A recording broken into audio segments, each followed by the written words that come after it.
Hey everybody, this is David Skarika. I'm actually doing all these videos. I just posted the video stock chart today. Sorry I didn't do any Thursday and Friday, but I'm running around. I'm leaving the island for a month, and logistically, I've always told people this is not like living, in a city. I got to get things together. I had to pay bills, do whatever. Actually, the only bill I have left is actually my electric bill. Electricity is expensive as hell here. Try blasting your air conditioning all day, all night, and this island, it's you wouldn't believe what my electric bill is. It's probably what's a lot of people pay in rent. And I'm going to go solar at some point.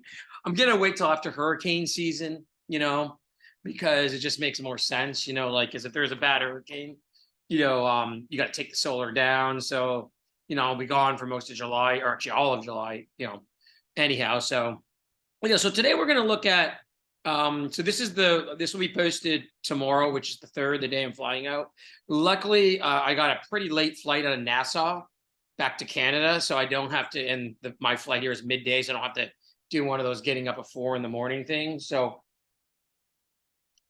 Um, um, so anyhow, so we're gonna look at today. We're gonna look at we looked at airlines on Sunday. And we're going to look on Monday. We're going to look at cruise companies.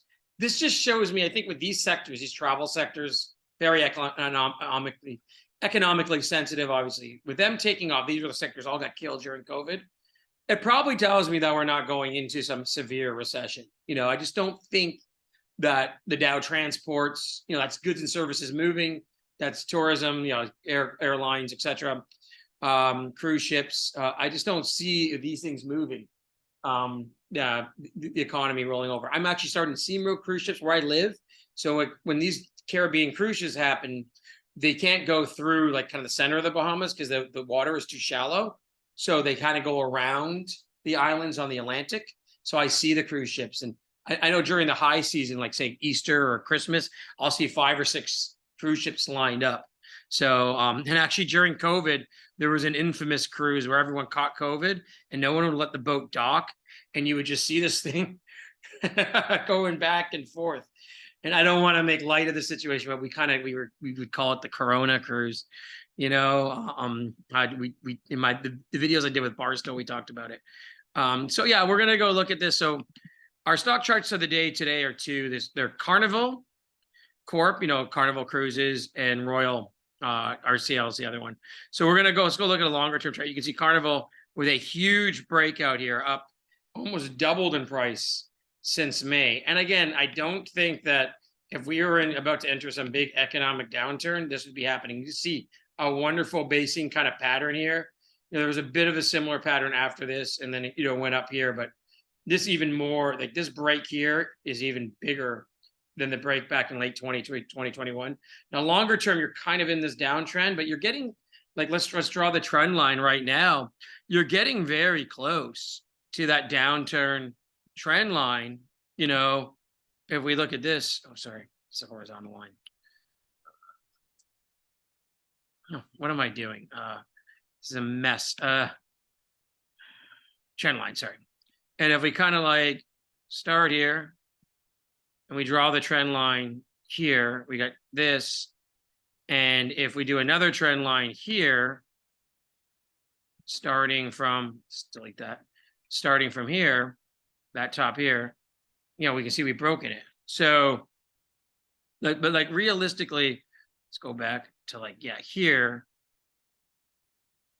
It broke it here, then right before it tanked. We're kind of right at this downtrend line, or if we move this up to here, we're a little, we need to go higher, but definitely that would be a break above that high. But again, I like this base, this move. Obviously, I don't have any inclination to trade these things or, or chase them. But again, I just think that with cruise ships, if they're breaking out like this, it's just like a sign that more people are traveling. Like I said, even with inflation, remember, people are also seeing wage gains, and now inflation is slowing a bit. So, a lot of people haven't traveled for years. Like this is the first time I'm going back to Canada for 4 years because of all the COVID rules, which I'm still resentful for, by the way, because one of my best friends committed suicide during COVID. And I haven't seen my family for a lot of my family for 4 years. So you know, I was one who was pretty against the lockdown. So I don't know what your views are on that, but anyhow, this is the other one, Royal. You can see again, it's maximum pessimism. I didn't do it, but like, you know, I should have. You could have gotten Royal for near $20 a share back here. Now the stock is 103. You know, this is a big, huge, you know, cruise company. You can see Royal is actually, you know, let's draw some trend lines here. Now, actually, a horizontal one will work.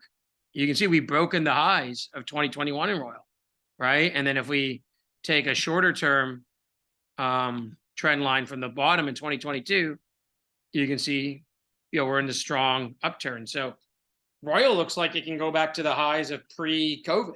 Like that's $130 a share. Again, I don't really want to chase these things up here, but it's hard for me to see, like, you know, Sunday we talked about the airlines. Today we're talking about cruise ships. And you'll see the Tuesday, I have the ultimate American stock we're going to talk about. Actually, I got two of them that we'll talk about. And it's hard to see with and one of them is right near breaking out. I'm going to save that for Tuesday. You know, I want you coming back. And it's hard to see with me, you know, and again, I get this like persona. People think I'm in a perma bear. I'm not. You know, I like to wait for stuff to be beaten up. So sometimes I miss out on bull markets.